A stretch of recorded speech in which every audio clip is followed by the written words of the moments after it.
अस्सलाम वालेकुम पाकिस्तान। आज हम कुछ हटके बात करेंगे। आज जो अरशद शरीफ का मर्डर हुआ है उसमें जल्दी से मैं अपनी एनालिसिस अपनी ऑब्जर्वेशन दूंगा। अब आप हंसेंगे कि मुझे सब कैसे पता। भाई मैं हर वक्त बैठ के नेटफ्लिक्स देखता हूँ तो इतना तो मुझे आता ही होगा। सबसे बड़ी ऑब्जर्वेशन ये है कि जो गोली लगी है वो पिछले शीशे से लगी है, रात के टाइम पे चली है और वो आते हुए आते जो अरशद शरीफ के सर पे लगी है, जो मैंने तस्वीरें देखी हैं, और वो यहाँ से बाहर निकली है और जो एग्जिट वूंड है वो कम से कम जो नज़र आ रही है उसके अंदर वो आधा पौना इंच के बराबर है। इसका मतलब क्या है? इसका मतलब ये है कि रात के टाइम पे एक लॉन्ग रेंज वेपन जिसका हाई कैलिबर होना बहुत लाजमी हो गया है, ये वो गोली बड़े प्यार से पिछले शीशे से पेनिट्रेट करके इम्पैक्ट पे फटी है। टेक्निकली वो इम्पैक्ट पे फटी है जिसकी वजह से आपको एग्जिट वूंड जो है वो ज़्यादा बड़ी नज़र आ रही है। अब ये कार्रवाई कौन कर सकता है कि रात के टाइम पे ये गाड़ी जा रही है, वो स्लो करवाई जाती है बैरिकेड या वो जो पत्थर फेंके हुए थे रोड पे उसके बेस पे, और वो गोली एंटर करती है और वो गोली एंटर करके एग्जिट वूंड पे फटती है। तो एक तो ये कि ये हाई कैलिबर वेपन है, ये हाई कैलिबर वेपन हर किसी के पास नहीं हो सकता। दो, रात के टाइम पे शॉट लिया गया है।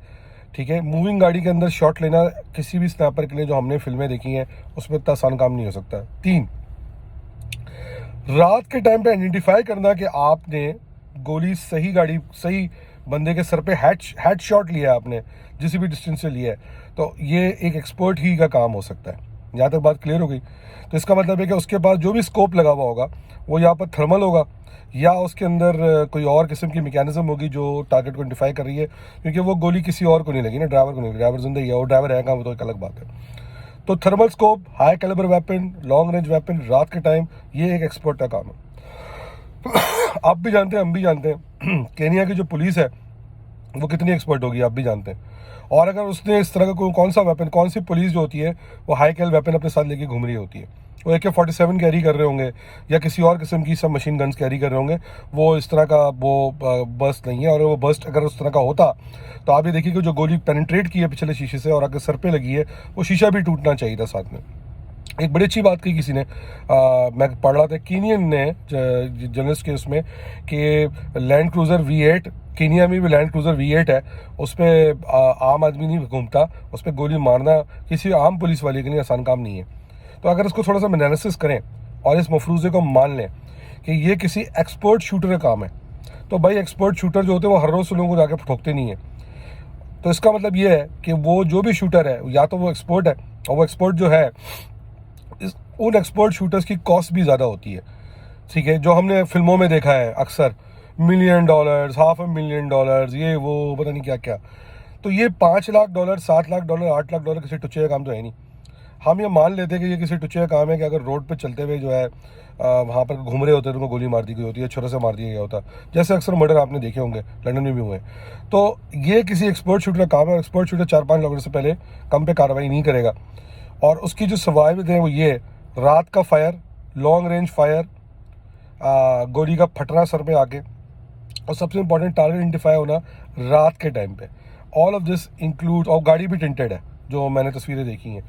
तो इस सब को ये देख के समझ में आता है कि दो शूटर मेरे नज़र से इन्वॉल्व थे। एक शूटर जिसने गाड़ी को स्लो डाउन करवाया, क्योंकि आप देखें एक शूटर है जिसकी गोलियां नीचे के साइड पे मारी गई हैं ताकि गाड़ी रुके, और एक वो शूटर है जिसने डायरेक्ट हिट ली है जिसकी वजह से अरशद शरीफ साहब का डेथ हुई है। तो ये बात तो क्लियर हो जाती है कि ये कोई ना एक्सीडेंट है, ना कोई इनकाउंटर है, ना ये कुछ और है। अगर इनकाउंटर होता तो गाड़ी के पीछे बर्स्ट होते, और उस तरह की सिचुएशन हमें कई तस्वीर में कहीं नज़र नहीं आई है। ये तो अब खुदा ही जाने कि सही कहानी क्या है। मगर अगर ये मफरूज़ा मान लिया जाए कि ये एक्सपर्ट शूटर का काम है, तो ये ज़ाहिर बात है सस्ते में नहीं हुआ होगा, ये 5, 6, 8 लाख, $10 लाख में हुआ होगा।